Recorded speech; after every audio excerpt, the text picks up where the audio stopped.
Ready to roll.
Ready to turn left.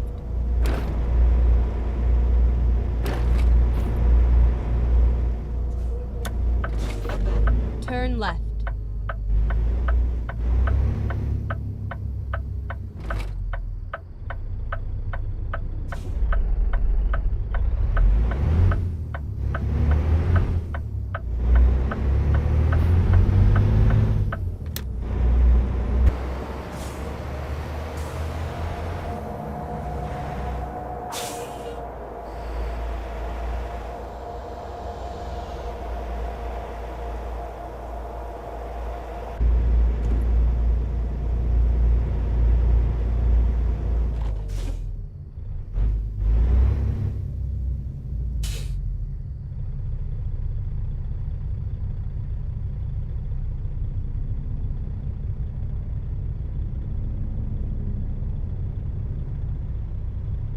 Good evening, everyone. This is John Tapp with the Kenworth T680 with the PACCAR powertrain pack of the MX-13 engine and the TX-18.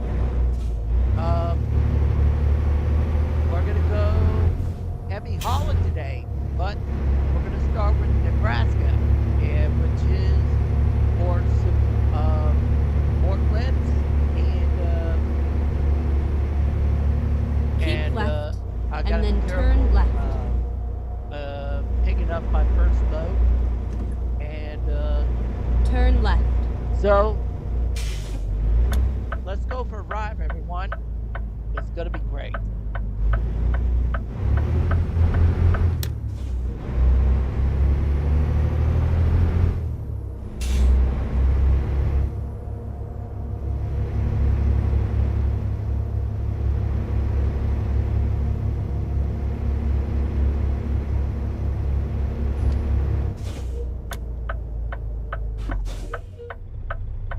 You have arrived at your destination.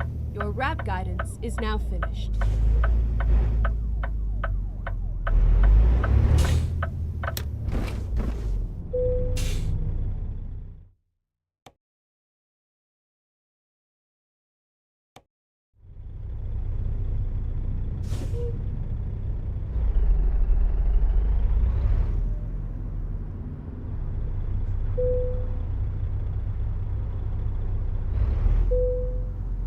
Drive safe. Okay, let's find a new route.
right, and then turn right.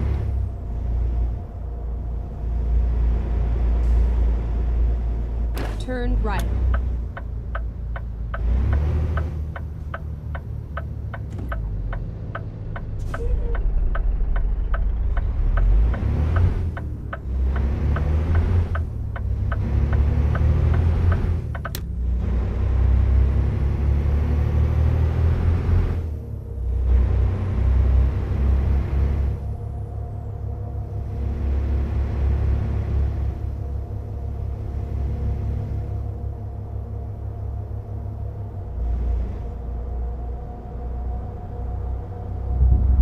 Keep left, and then turn left.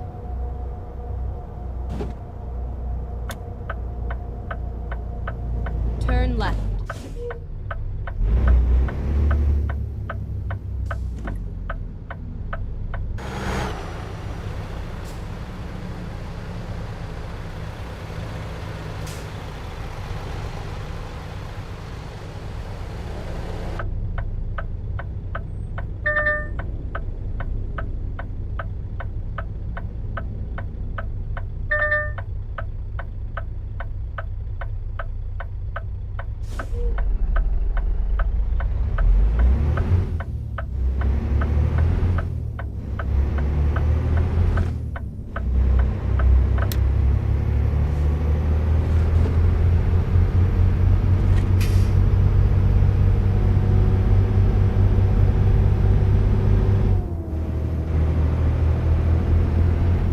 Keep right, and then exit right.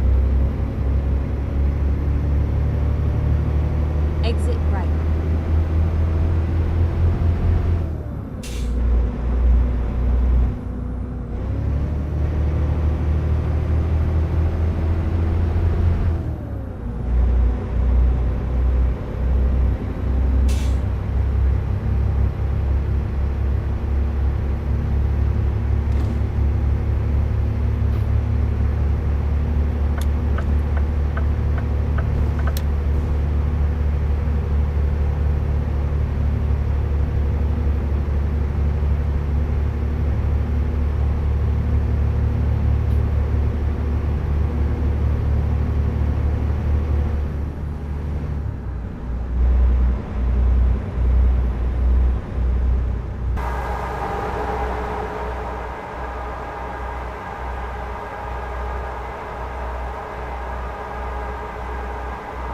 Go straight on.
when the state took over the district.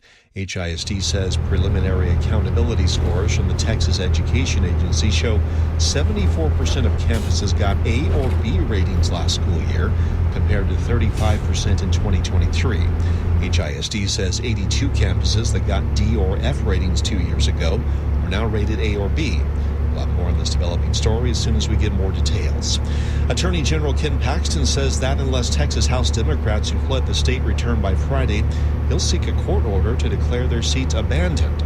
Charles Rocky Rhodes, a constitutional law professor at the University of Missouri Law School, says it's far from clear Paxton would prevail. The Democratic lawmakers have made no indication at all that they're abandoning their office. They are just engaging in a technique to try to shut the legislature down, a technique that is contemplated by the Texas Constitution. More than 50 House Democrats fled the state on Sunday in an effort to prevent Republican lawmakers from adopting a redistricted congressional map that would likely benefit Republicans in the 2026 midterms.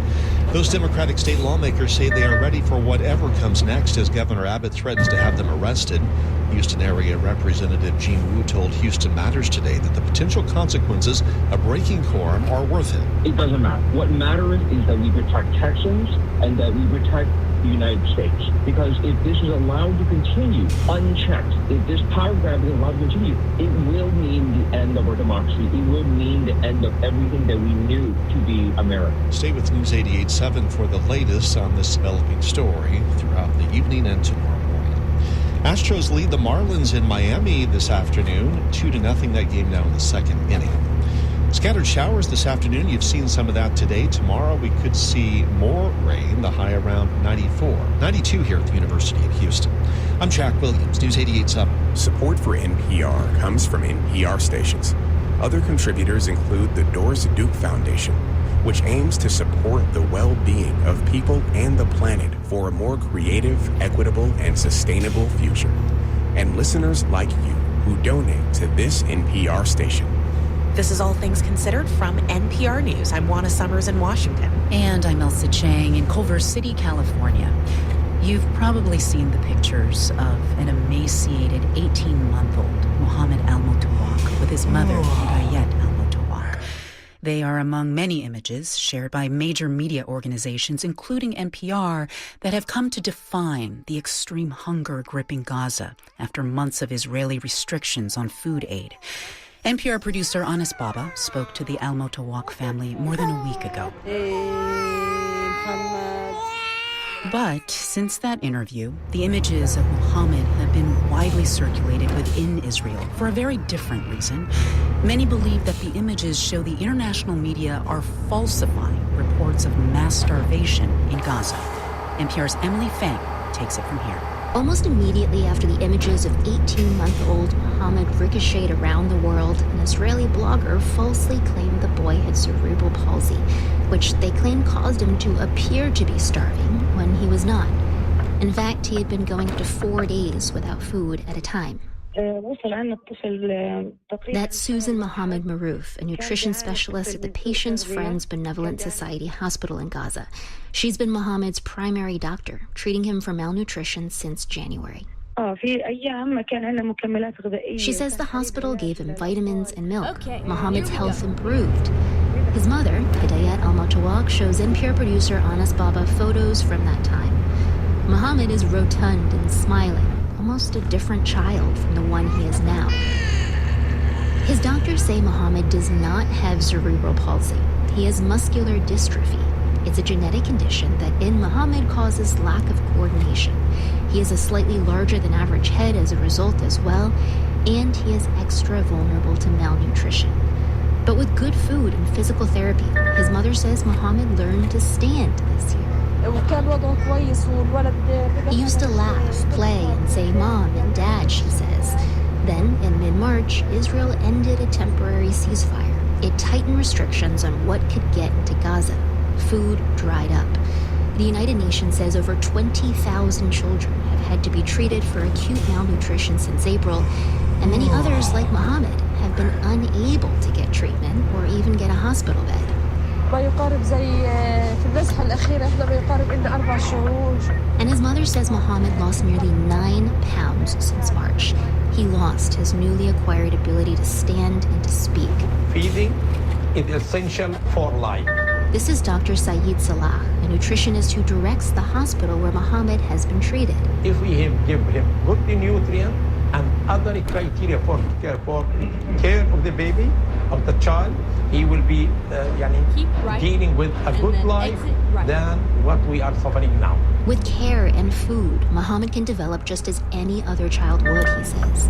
Even with Israel's new daily pauses in military operations, nearly every major humanitarian organization in Gaza says Israel is allowing only a dribble of aid to be delivered, though Israel's military says Hamas is responsible for the suffering in Gaza. Gaza health authorities have recorded dozens of children's deaths due to malnutrition in the past month. Figures some Israeli outlets dispute, saying they are manipulated by Hamas. Here's Dr. Maroof, Mohammed's primary doctor. Dr. Maroof at Patients Friends Hospital emphasizes Mohammed is not the only child suffering chronic hunger. Her hospital is overwhelmed with pediatric malnutrition cases from kids with and without special needs. Dr. Salah, the hospital director, says don't take him at his word. If people think the mass hunger is Hamas propaganda, let the other side, which is the media, international media, to come here. Israel has banned foreign press access, except for limited trips accompanied by their own forces. Dr. Salah says let the international press into Gaza. Then they can see for themselves what is happening there. Emily Fang, NPR News with Anas Baba in Gaza City.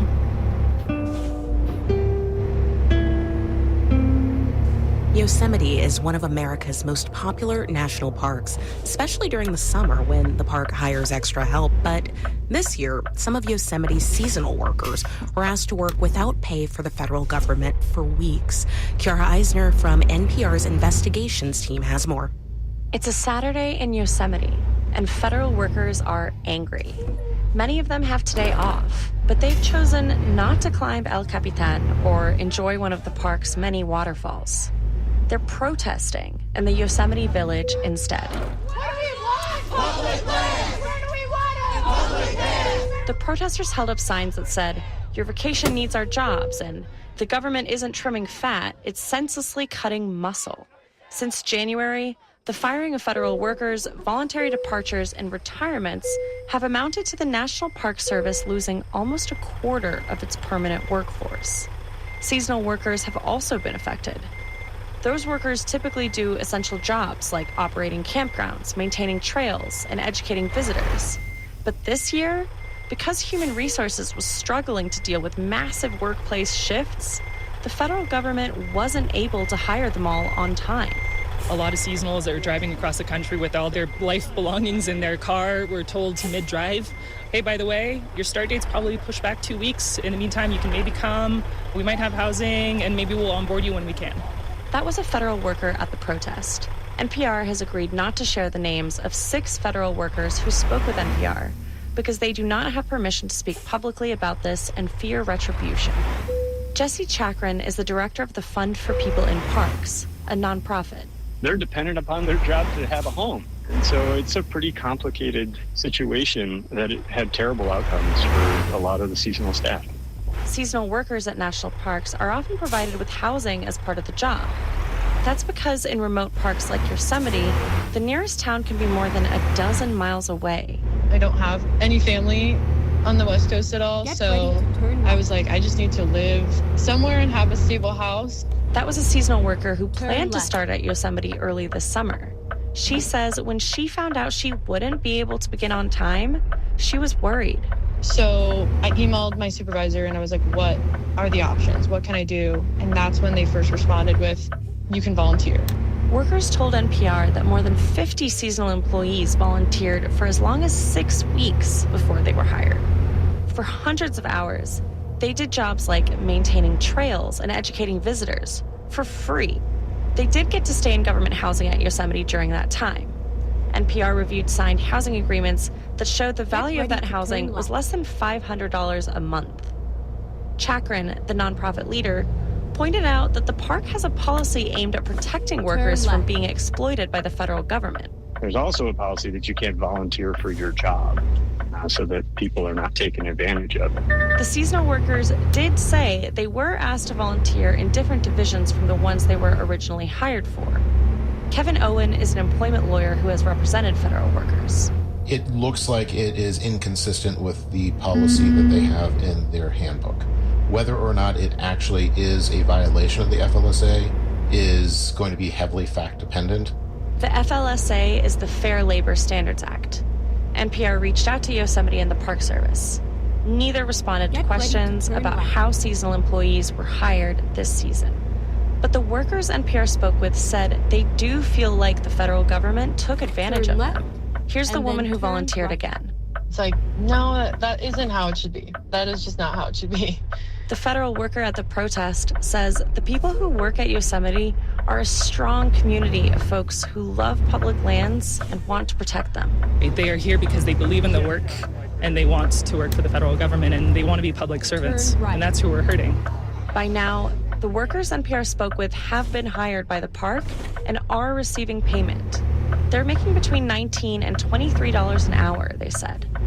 But they haven't been paid for the hundreds of hours of work they did already for free before. And they haven't been told they'll receive back pay later. Kiara Eisner, NPR News. Best-selling children's writer Alan Alberg died last week at age 87. Alberg wrote more than 150 children's books, many of them illustrated by his wife Janet, like Each Peach, Pear Plum, and The Jolly Postman.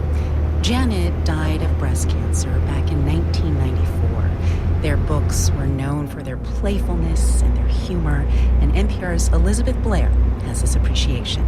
Before he became a full-time writer, Alan Alberg was a teacher, a postman, a plumber's assistant, and a gravedigger. And those experiences informed his work. Here he is from a recording made for the Children's Poetry Archive.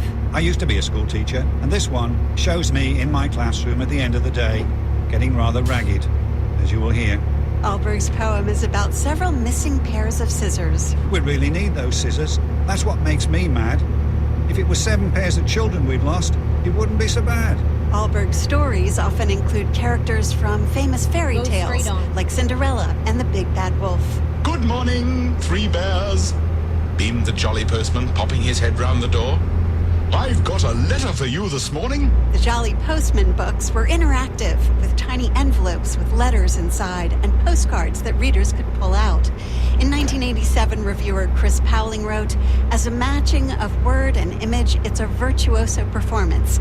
As a feat of design, it's without a flaw." Alan Alberg was born in 1938 and raised by his adoptive parents in a working-class industrial area of England, known as the Black Country. He met his wife and illustrator Janet at a teacher training college. Their book, Peepo, published in 1981, is the day in the life of a baby, which Alberg has said is based on himself. He sees his father sleeping in the big brass bed, and his mother too, with a hairnet on her head. He sees the shadows moving on the bedroom wall, and the sun at the window, and his teddy, and his ball. Alan Alberg is survived by his wife Vanessa, 2 stepdaughters, and his daughter Jessica, with whom he created a pop-up version of Goldilocks. Elizabeth Blair, NPR News. You're listening to All Things Considered from NPR News. And at 6:18, you're with your NPR station, News 88.7. 91 in the Woodlands, 81 here at the UH campus near downtown, where we've had a bit of rain. I'm David Pittman, out on the freeways, northbound 69, heading in Southwest Freeway. The wreck at Hillcroft recently cleared. It's unwinding now from Bissonnette. And southbound 288 still with road work at Reed. In the right lane, you're going to be solid from around the South Loop. I'm Jeremy Hobson. Next time on The Middle, one of the stated goals of President Trump's trade war is to bring industrial jobs back to the United States and to usher in a golden age for U.S. manufacturing. But in an age of artificial intelligence and automation, not to mention cheap overseas labor, many experts believe that's a pipe dream. So what do you think? Is a reindustrialized America realistic? And what would it look like for you? We're taking your calls next time on The Middle. That's Thursday night at 8 o'clock on News 88.7. Houston Public Media, in partnership with Texas Southern University, brings to you The Vibe. R&B, hip-hop, and neo-soul. Music that resonates with all ages. The Vibe on 88.7 HD3 and on the Houston Public Media app. President Trump's tariffs are whipsawing global supply chains. How zipper maker YKK is trying to hold everything all together. We'll tell you more next time on Marketplace. It's coming your way in 10 minutes, followed by the Daily at 7 o'clock. Support for Houston Public Media comes from Central Market's 30th annual Hatch Chili Fest, featuring fire-roasted peppers and Hatch marinated meat to Hatch cookies and dips, August 6th through 19th. More at centralmarket.com. Donations come in many forms: a monthly membership, a one-time gift, and that extra vehicle you no longer need. We take any kind of vehicle in any condition. Learn more at houstonpublicmedia.org/cars. And thank you. Support for NPR comes from the station and from BritBox, presenting Outrageous, a new BritBox original drama based on the scandalous true story of England's infamous Mitford sisters. Streaming this and more original series at BritBox.com. And from the NPR Wine Club, now shipping to additional states. Whether purchasing a few wines or joining the wine club, every purchase supports NPR. Available to adults 21 or older. NPRWineclub.org. This is NPR. This is All Things Considered from NPR News. I'm Juana Summers. And I'm Elsa Chang. Every August in Western Kentucky, politicians face energetic crowds at the Fancy Farm Picnic. And this year, the event turned into a debate over Senator Mitch McConnell's legacy as he prepares to step down after 4 decades in office. Sylvia Goodman from Kentucky Public Radio has more. The 3 most high-profile GOP contenders in the race to replace Senator McConnell shared the stage at this traditional church picnic in Fancy Farm, Kentucky. Raucous crowds jeered, cheered, and heckled at the top of their lungs. The candidates have pretty similar conservative platforms overall, with a few nuances, whether that's on economic policy, immigration, or bringing back coal. They also have something else in common. I'll be a senator focused on the future, not the past. Focused on supporting President Trump's America First agenda. I'm an America First conservative who supports Donald Trump 100% of the time. In the United States Senate, I'll continue to be the president's #1 ally. That was former State Attorney General Daniel Cameron, Lexington businessman Nate Morris, and Congressman Andy Barr. In the race to win Kentucky's soon-to-be open Senate seat, the candidates are battling for President Donald Trump's endorsement. Morris, in particular, argues that the senior senator from Kentucky actively tries to sabotage the president. I'm gonna trash Mitch McConnell's legacy. To say that at this annual picnic is striking, given that many of the people there have voted for McConnell for decades. McConnell has not universally supported the president. In 2021, he said Trump was responsible for the January 6th insurrection. This year, he voted against 3 of his cabinet picks. Yet at other times, he's backed Trump, endorsing the president during his campaign and fighting for several of his major initiatives. At the Republican breakfast the morning of the picnic, McConnell defended his record, noting the difference between his voting record and that of Kentucky's junior Senator Rand Paul. Which of Kentucky's 2 Republican senators supports President Trump the most? It's actually me. The big, beautiful bill is the president's single most important domestic achievement. McConnell first started going to Fancy Farm in 1984, when Democrats dominated the event. Well, this is my 30th Fancy Farm. Now this quintessentially Western Kentucky event is overwhelmingly Republican. Only one Democrat spoke on the stage this year. When McConnell started his Senate career, the Western Kentucky House District had been represented by Democrats since 1865. That's right, more than 100 years. As McConnell said at a GOP breakfast the morning of the picnic, things have changed. I'm so happy that you can't find a Democrat with a flashlight anymore down here. Later in the day at the picnic, Morris's booth featured a trash can holding a McConnell cutout. Sitting nearby, the chairman of the Marion County Republican Party, Mike Cecil, says he's neutral, but thou shalt not speak ill of a fellow Republican. I don't want to hear people say what they're for. Wayne Karam from Central Kentucky says he's ready for a change. I think McConnell's done a great job, but it's time to get somebody new in there.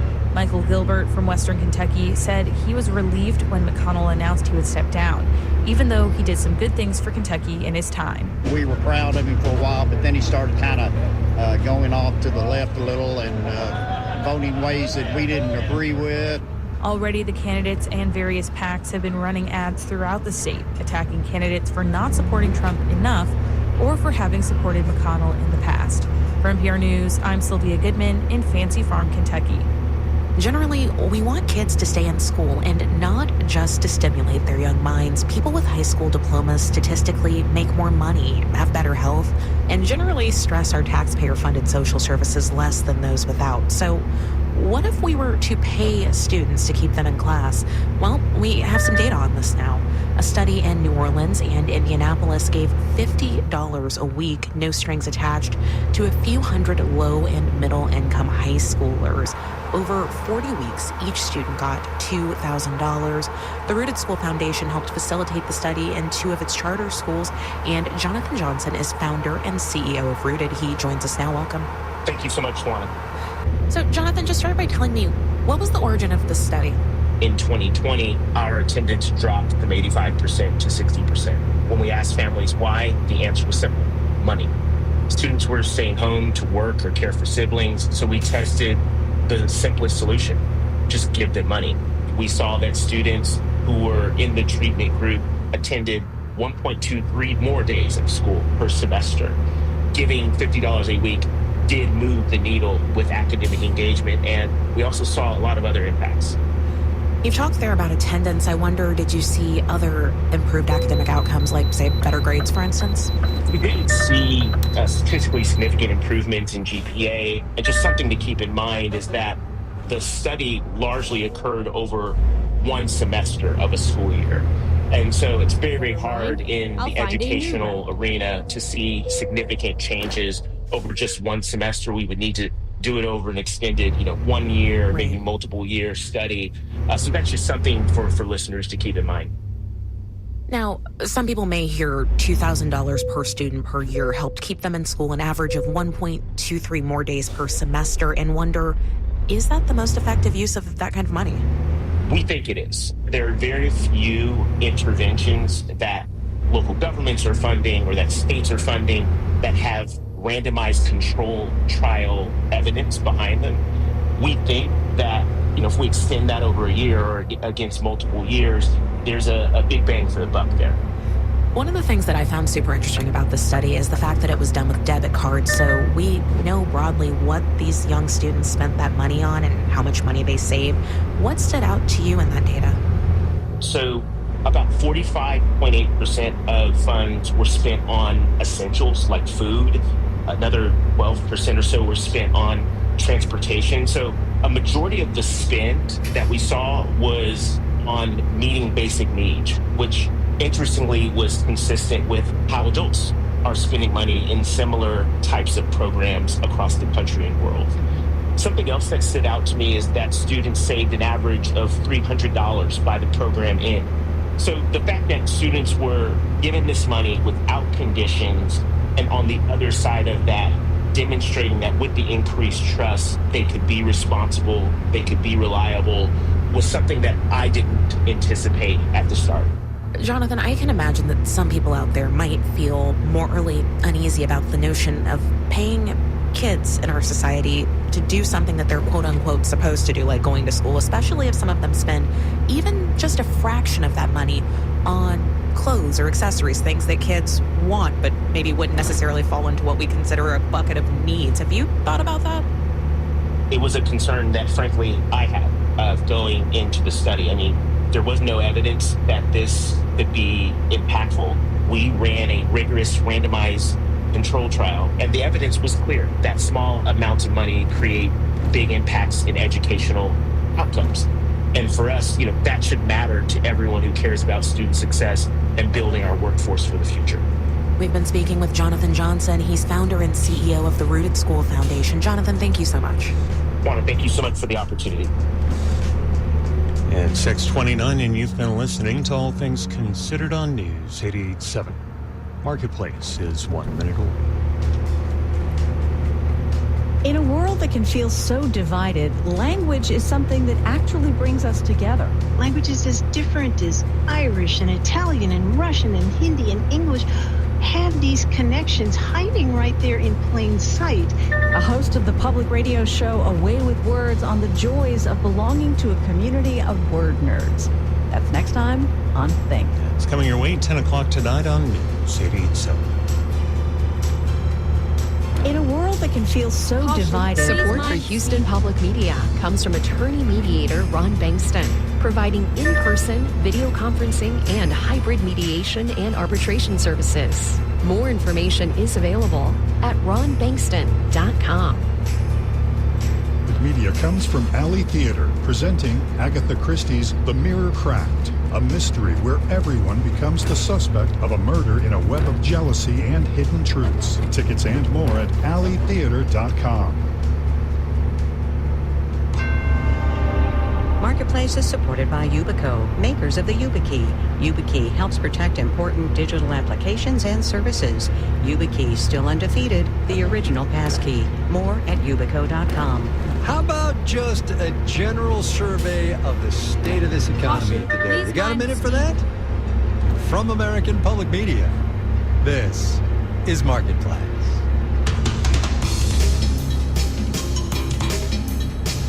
Marketplace is supported by Progressive Insurance. Progressive is currently looking for individuals in a variety of career fields who are interested in building a career and joining an inclusive and unique culture. More information, including application, at progressive.com/careers. And by Commvault. When bad things happen in business, like ransomware attacks, Commvault rewinds data, cloud apps, and environments back to before the incident, like it never happened. Commvault. It's how companies become a continuous business. In Los Angeles, I'm Kyle Rizdal. It is Tuesday today, August the 5th. Good as always to have you along, everybody.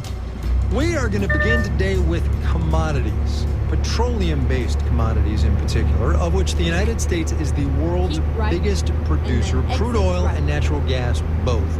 The pair of them essential to this and to the global economy.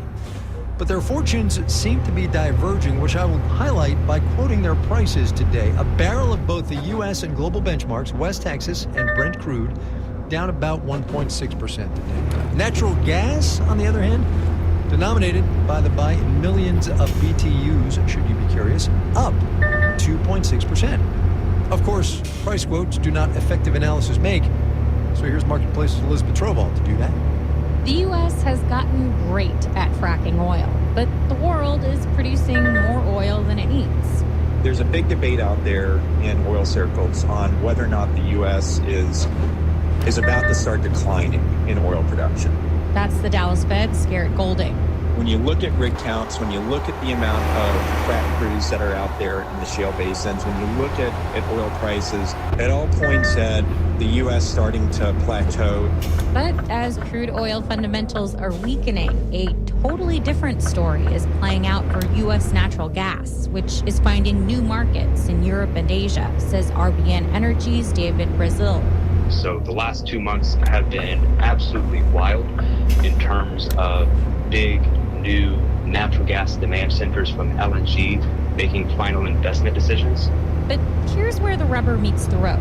While demand for natural gas continues to grow, at the same time, you're seeing lower natural gas production because crude oil is anticipated to drop with dropping rig counts. Natural gas is produced as a byproduct of crude oil drilling, especially in the Permian Basin. You go in for the oil and a certain amount of gas comes up. It's called associated gas. Raul LeBlanc is with S&P Global Commodity Insights. As we move forward, though, and we get to this next tranche of LNG plants, it becomes interesting. If oil growth is slow or non-existent, okay, you will lose the massive growth that you were getting from associated gas. Which could mean amping up production of natural gas in other places besides the Permian. It also has to be close enough to the Gulf Coast because that's where LNG export terminals are being built. And so that means you have places like the Haynesville, a natural gas producing area in East Texas and Louisiana. But we don't think it can do the job by itself. He says we could see natural gas prices spike enough that we may even see companies developing brand new resources too. I'm Elizabeth Troval for Marketplace. Wall Street on this Tuesday. Traders took their profits from the rally yesterday and just went home. We will have the details when we do the numbers.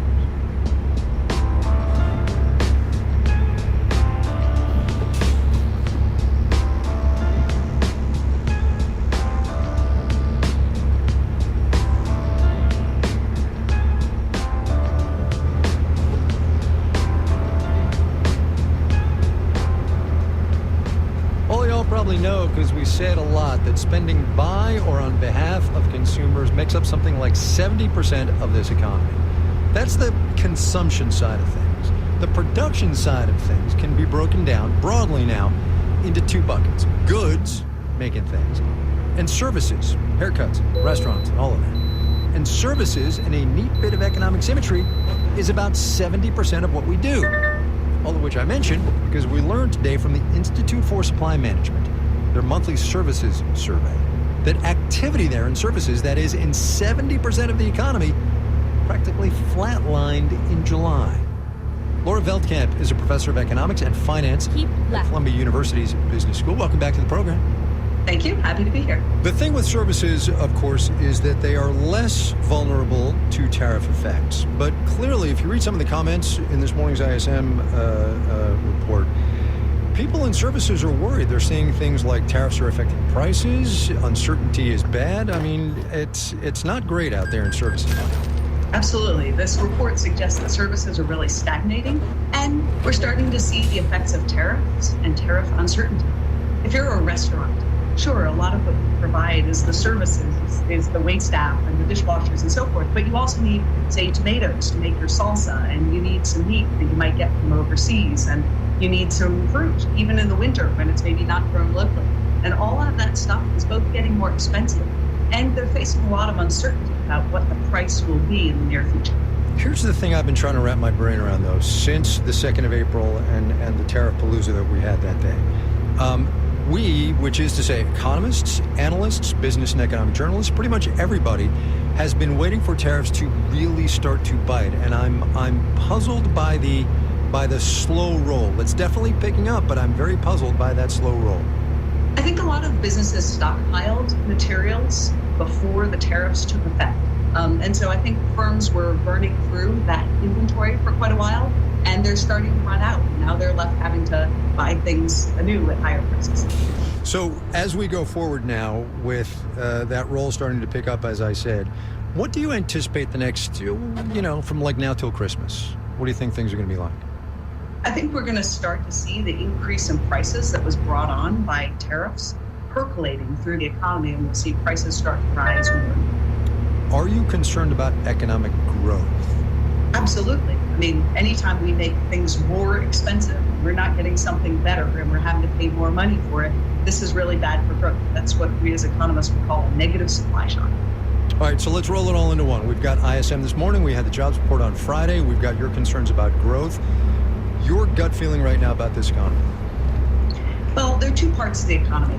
There's a big part of the economy, which is a share of the stock market that is booming, that has to do with big data and AI, data centers, and all this new technology that's really bolstering the economy and keeping it afloat. The vast majority of the increase in market prices has come from these high-tech firms. And then you have, the more traditional firms, the, Walmarts and Targets and smaller firms and mom and pop restaurants and so forth. And they're not seeing great gains from any of this change in technology. They're struggling, and then they're having to face higher prices from more expensive inputs that are hit by tariffs. And so I think it will be a story of have and have-nots. Do you suppose it's possible, and look, we're absolutely acknowledging that small businesses and big businesses too, but also consumers every day in this economy are feeling the squeeze of these higher prices. Do you suppose we, the third person big we, have been lulled into a false sense of security by the rising markets and the absence of catastrophe is too strong, but falling off the table, you know? Yeah, absolutely. I think early on, people panicked with these high tariffs. We certainly saw it in the stock market prices. And then we didn't see any big catastrophe take place immediately. And, everybody thought, well, it's all going to be okay. We even had, a name for this, the taco trade, right? Yeah, he'll put on big tariffs, but then he'll back off of it. It's all going to be just fine. And, maybe we didn't see an immediate big catastrophe, but now little by little, we're starting to see the pain set in. We're starting to see the downside effects of poor economic planning.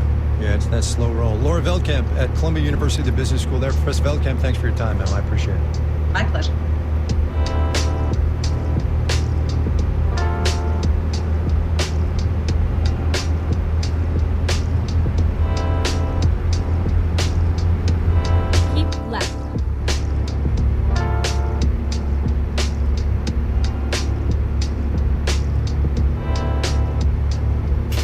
If you stop for even a second to think about it, you realize the global supply chain is an incomprehensibly complicated beast. Trillions of dollars of goods and services moving around the planet every day. So knowing where a single box or a single crate of something is at any given time, or even a whole shipping container, is challenging. It's not impossible, but it's challenging. You roll in a critical national security imperative, geopolitical concerns, the most valuable company in the world, and China, and you wind up with the Trump administration considering a requirement to put location trackers on high-end artificial intelligence chips to prevent those very expensive, very powerful NVIDIA chips from being smuggled into Chinese hands. Now, will that work? Here's Marketplace's Matt Levin. NVIDIA may be the company that designs the high-end AI chips the U.S. says are too powerful to sell to China, but they're typically not the company that assembles them into an AI server and then sells those servers to, say, a Malaysian AI startup. Jacob Feldgoys is at Georgetown Center for Security and Emerging Technology. You might have server companies selling to someone who they think is a legitimate buyer who is actually located in China. And so then the server ends up in Hong Kong or in Shenzhen. No one knows for sure how prevalent AI chip smuggling is. The Financial Times reported last month at least $1 billion worth of banned NVIDIA chips were circulating on China's black market. Feldgoys says having NVIDIA build location trackers into the chips themselves or the software they operate on could be an effective deterrent. It may make smugglers less likely to want to go down this route. NVIDIA declined an interview request. The company has downplayed smuggling, saying that trying to build big data centers on stolen chips is just not technically or economically feasible. UCLA engineering and law professor John Villasenor says if the goal is to preserve American AI supremacy, requiring location tracking could backfire. The fact of having location tracking means there's sort of a level of surveillance that I think many potential purchasers of these chips would be rightly uncomfortable with. The location tracking proposal is part of a broader debate over whether AI export controls are really effective in the first place. And to the extent that folks, for example, in China, have a harder time getting strong, good AI solutions from the U.S., that increases the incentives to really invest locally. Or create new innovations, like the Chinese AI model DeepSeek, which requires less powerful AI chips in the first place. I'm Matt Levin for Marketplace.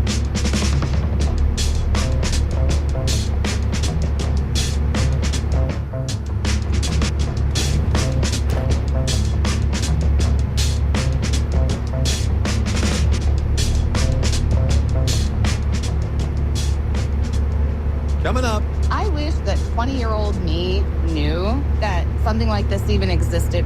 Oh, the places you'll go. First, though, let's do the numbers.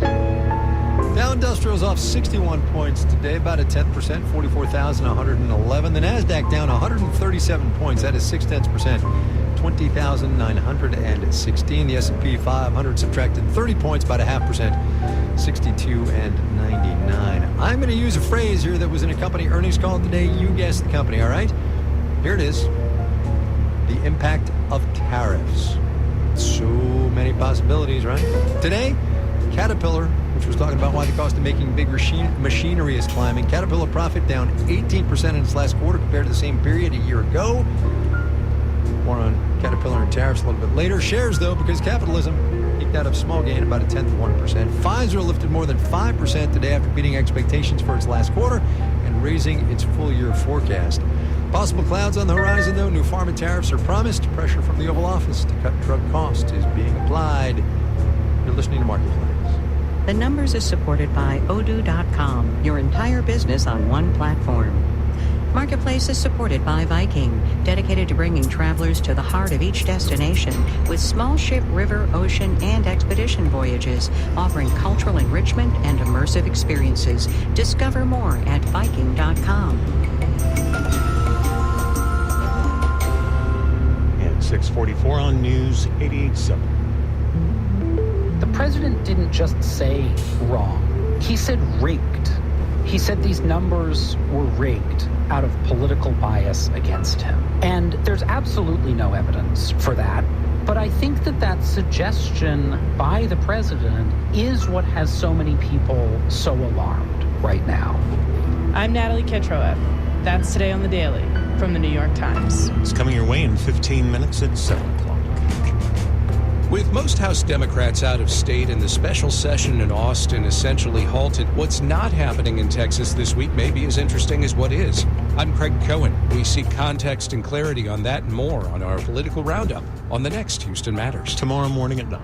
Donations come in many forms: a monthly membership, a one-time gift, and that extra vehicle you no longer need. We take any kind of vehicle in any condition. Learn more at houstonpublicmedia.org/cars. And thank you.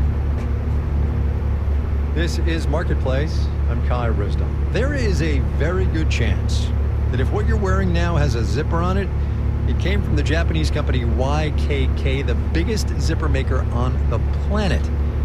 While they are what put the company on the map, they're not the only thing YKK does. And in a lot of ways, that company's business model is a reflection of global trade and how it has changed over the decades. So what do you suppose happens now in this high tariff environment in which we find ourselves? Well, that leads me to a story I saw the other day in Bloomberg Business Week with the headline, "Can YKK's Zipper Empire Hold?" Joshua Hunt had the byline. Joshua, welcome to the program. Good to be here. Do me a favor and position YKK sort of in the global supply chain, if you will. They are, of course, the world's biggest, I guess they call them fasteners, right, or zippers manufacturer. Yeah, in Japan, the word is fasteners, and that refers to anything from the sort of zipper that you might find on a pair of jeans to the type of fasteners that none of us ever see because they're holding together bits of upholstery inside of a car seat. Basically, YKK is a company that is just in the business of keeping things together. You know, it occurs to me, actually, there's a metaphor here in that the gist of this piece is how this company is trying to handle sort of the variations and the fluctuations, the whipsaws, as one of your sources calls it, in the global supply chain. It's literally trying to hold things together. It's a very on-the-nose metaphor, but that's it. That really is it. I mean, I'll take an on-the-nose metaphor. You know. And YKK is a company I've been fascinated with for years and years and years. One of the many things that's really remarkable is that it's really rolled with the punches in terms of the various shapes that globalization has taken. I mean, 30, 40 years into the story of the company, the founder was setting up all these sort of outposts all around the world, which now amount to 112 separate branches in 70 different countries that are all under the umbrella of this one. And yet, as I think it's as I mentioned a second ago, I think it's the former CEO of YKK America said, even this company that's been doing this for generations can't keep up with the whipsaws of global trade right now. Yeah. His broader point there was that that's just sort of not how trade works. One person at YKK told me that they know more about most of the supply chains of their customers than their customers do. You know, very often there are new regulations, for example. Very often they'll go to YKK and say, tell us about our supply chain. We know a few steps, you know, we can get sort of a few steps down the line, but Caution, please mind you the guys need to speed. guide us through the rest of this. You know, that's really interesting, actually, because the executives that you quote in this piece seem optimistic about the company's ability to endure. And look, they've been around for decades and decades, and maybe they're right. But I do wonder what they make of the United States, probably their biggest market, not being entirely reliable anymore. I mean, YKK is going to endure as long as people need things held together. But if their customers aren't doing well, then that's going to hurt them. If people have to pay a lot more money for Shein products in the U.S. and they decide not to buy them as much, well, that matters if you're relying on, bulk sales of products that don't have very high margin. Joshua Hunt, you can find his most recent piece in Bloomberg Business Week. It's about YKK, the zipper company, the fastener company, perhaps. Joshua, thanks a lot. Appreciate your time. Thanks so much.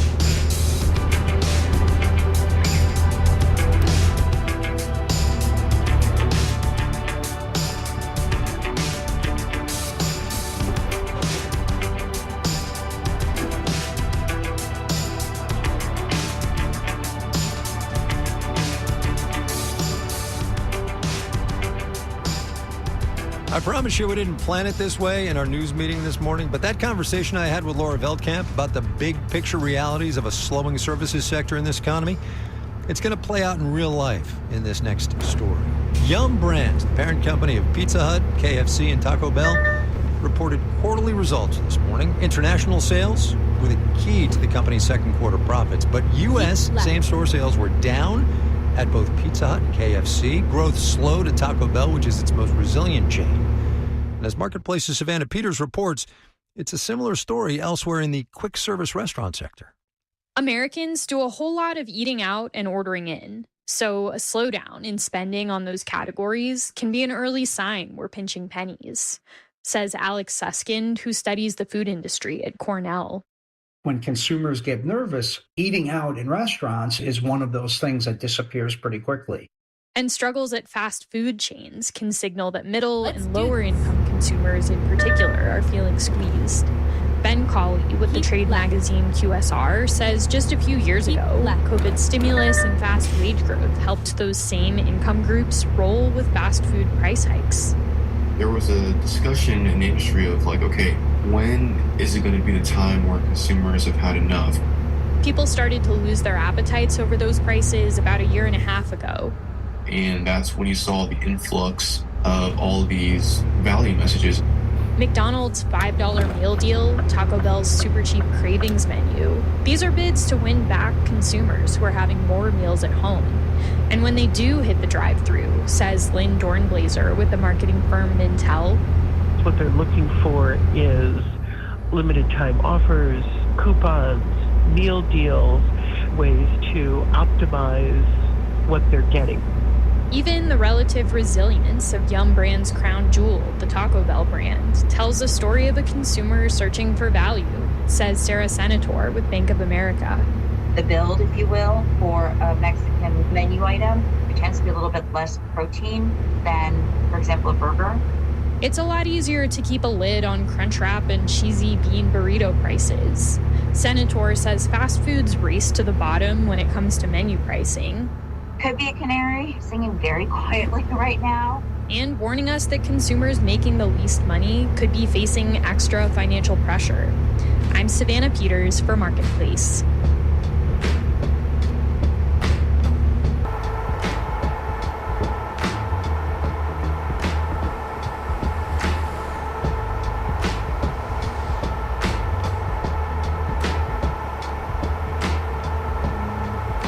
The thing about President Trump firing the head of the Bureau of Labor Statistics because he was upset about a lousy jobs report isn't just that he fired her because he was upset about a lousy jobs report. It's because in addition to a boatload of other critical information besides who is and isn't employed in this economy, inflation being among the most prominent, the BLS tracks a ton of other labor force statistics in particular, including the kinds of jobs people are working broken down by sex, race, and ethnicity, relevant because knowing who's working what jobs can help identify gaps and also progress in the labor force if you're interested in that kind of thing. The particular data point of interest to us today is women in construction.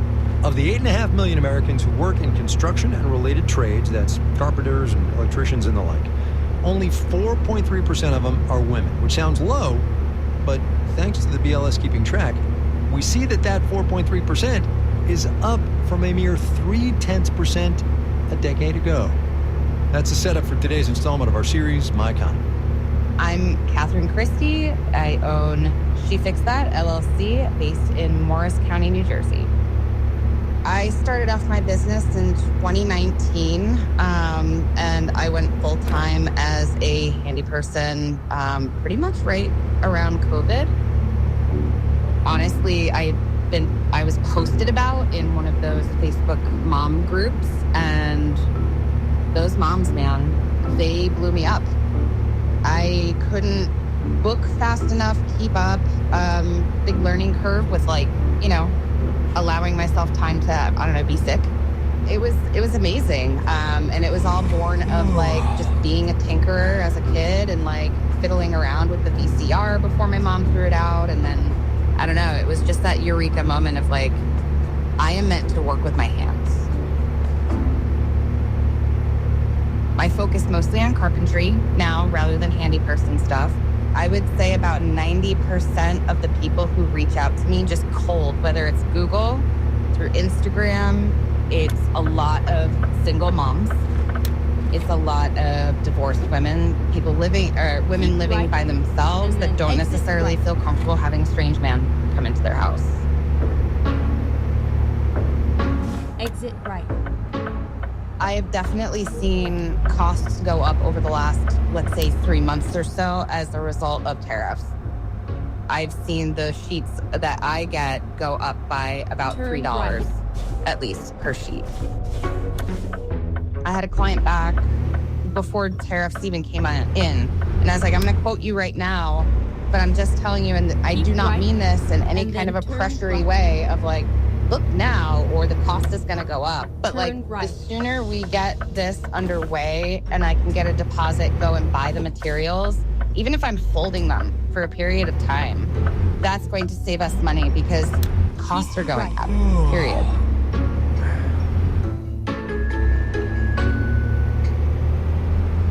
I wish that 20-year-old me knew that something like this even existed, which is why I love when my clients will bring their little girls into the room. One of my clients that I'm working for right now, she was trade school to her daughter, trade school, because also AI can't take the trades and people in the trades are retiring. I also feel I'm 40 and I feel this sort of duty in a weird way to keep the trades going, but also to show little girls, girl, you can do this too. Catherine Christie, owner of She Fixed That in Morris County, New Jersey. This series absolutely does not work without you. So let us know what you're doing, what your economy is like. Marketplace.org/myeconomy is where you can do that.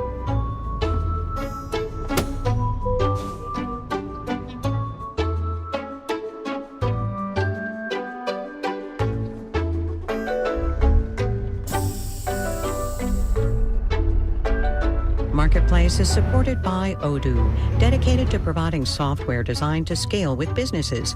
Odoo's programs for manufacturing, accounting, and more aim to provide building blocks for creating a custom software suite. Odoo, what businesses need. This final note on the way out today, which might actually, now that I think about it, become a recurring feature. There are, as you know, 30 companies in the Dow Jones Industrial Average. We went and checked today, and as of this morning, 22 have reported quarterly profits this cycle. Of those, 8 mentioned that they expect a hit from tariffs this year, most prominently Apple $1 billion, Procter & Gamble $1 billion, Nike $1 billion, just today Caterpillar as much as $1.5 billion. 2 reduced their estimated tariff costs for the year. That would be 3M and Johnson & Johnson. More to come in this tariff economy, for sure. Jordan Manges, O'Neill Maharaj, Janet Wynn, Olga Oxman, Virginia K. Smith, and Tony Wagner are the digital team. Francesca Levy is the executive director of digital. And I'm Kai Rizdal. We will see you tomorrow, everybody.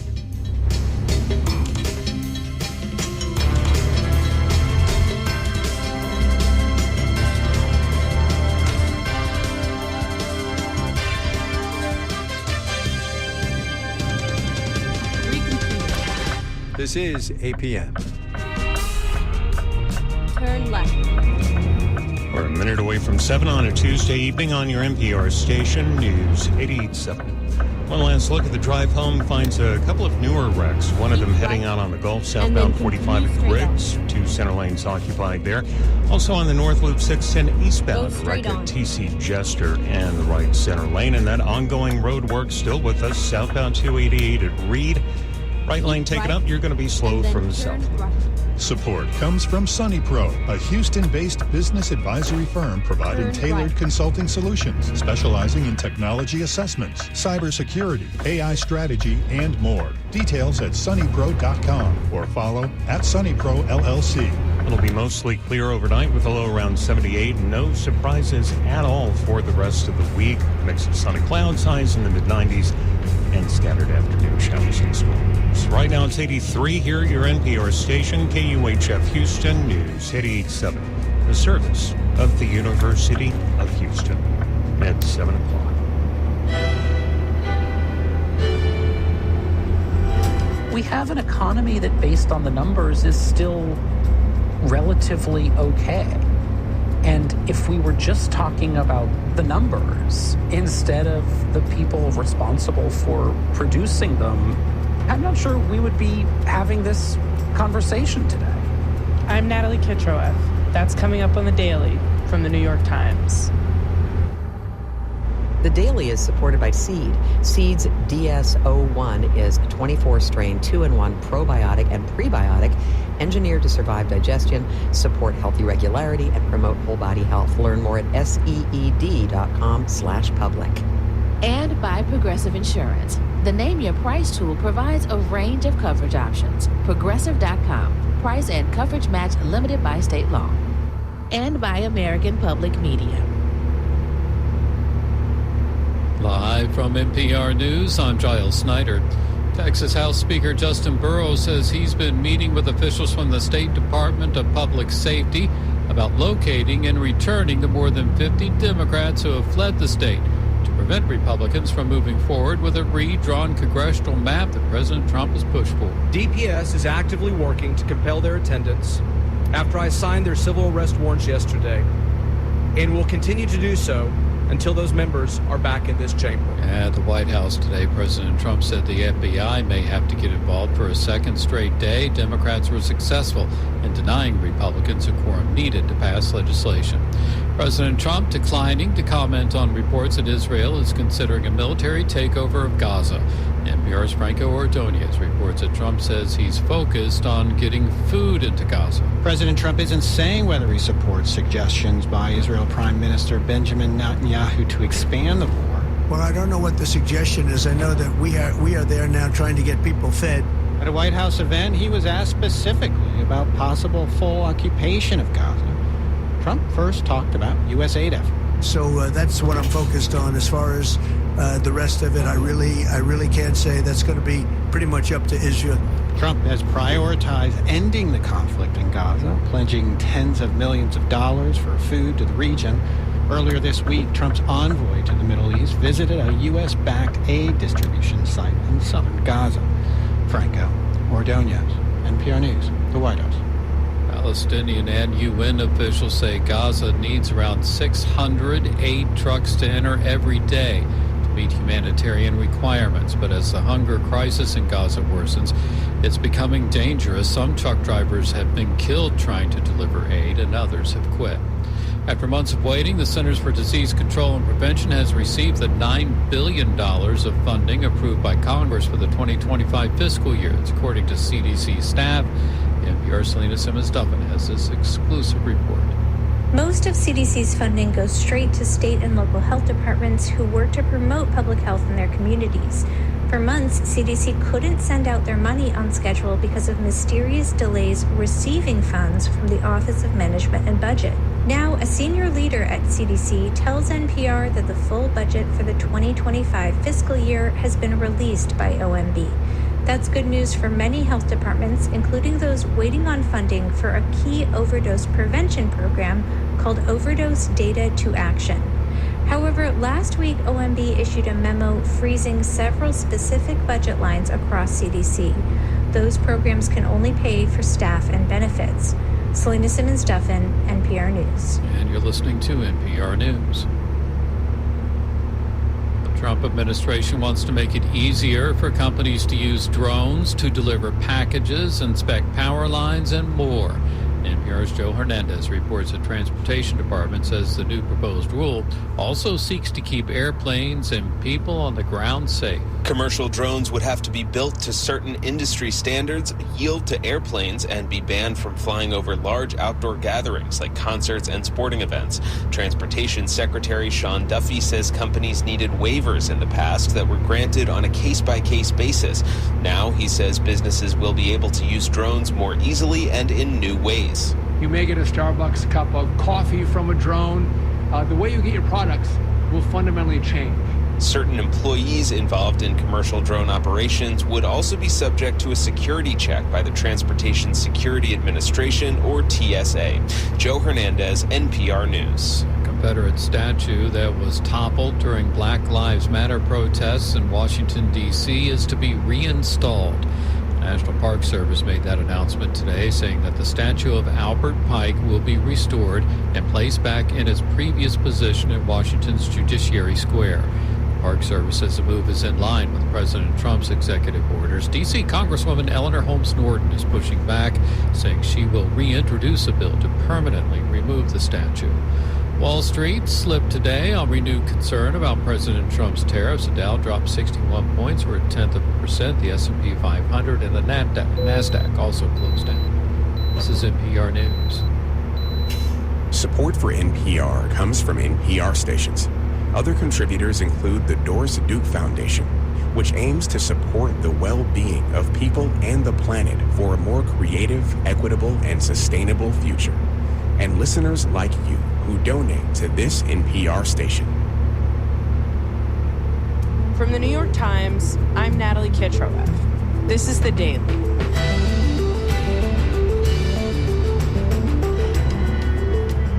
For most Americans, the government's monthly jobs number was a pretty dull statistic. Until a few days ago, when President Trump angrily fired the person responsible for producing it, the commissioner of the Bureau of Labor Statistics.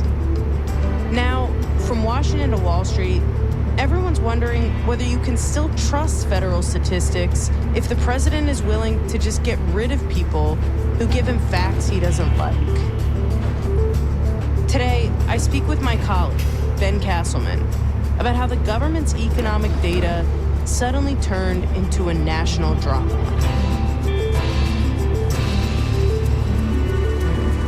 It's Tuesday, August 5th.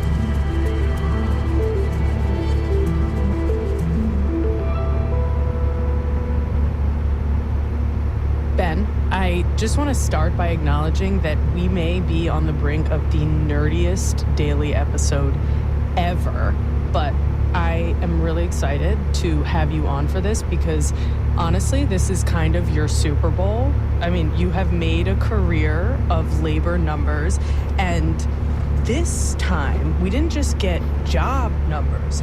There was extreme drama around these job numbers. So I want to get into it. How did this whole fight start? So every month, the Bureau of Labor Statistics, or the BLS, puts out this big report on jobs, hiring, employment, unemployment from the previous month. And it is my Super Bowl 12 times a year. And that's because this is in some ways the most important single number or single set of numbers that we get about the economy each month.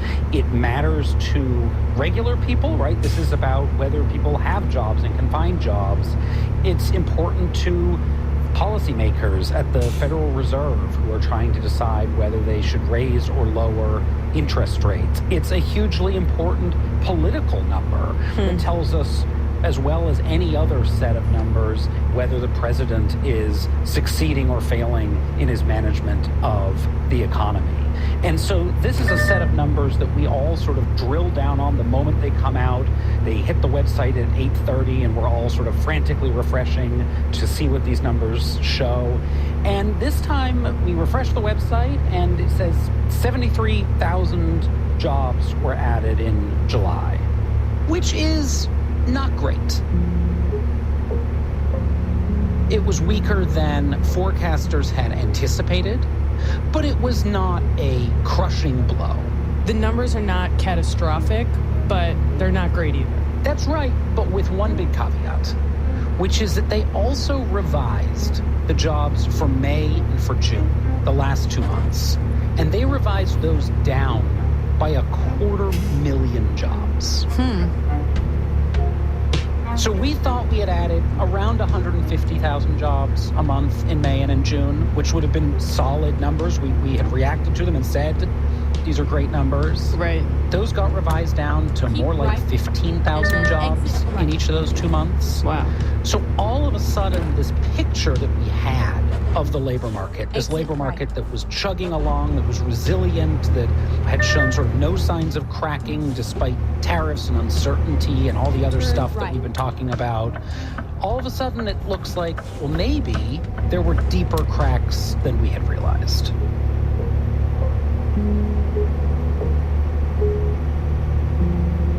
Yeah, the last time that you were on the show, you said this is Trump's economy, right? He's put his stamp on it with tariffs, with immigration policy. He owns it if it soars or if it tanks. And you're saying this is the first sign we're maybe getting now that the economy might be wobbling. Yeah, that's right. And so these numbers come out. Rick Santelli here with the big breaking news of the morning. The big July jobs report. Non-farm payrolls up 73,000. Definitely a bit light, but everybody sort of reacts to them, starts to try to figure out what they mean. Look, I think this is all a result, this disappointing number is a result of all the turmoil over tariffs and the trade wars. Now, I think this is more about the Federal Reserve. Again, we've got a bifurcated economy. And then a few hours later, around 2 o'clock in the afternoon, the president puts out this post on Truth Social in which he says, quote, "I was just informed that our country's, quote, jobs numbers are being produced by a Biden appointee, Dr. Erica McIntyre, the Commissioner of Labor Statistics, who faked the jobs numbers before the election to try and boost Kamala's chances of victory." This is where the drama comes in. This is the drama. He goes on in this to basically accuse Dr.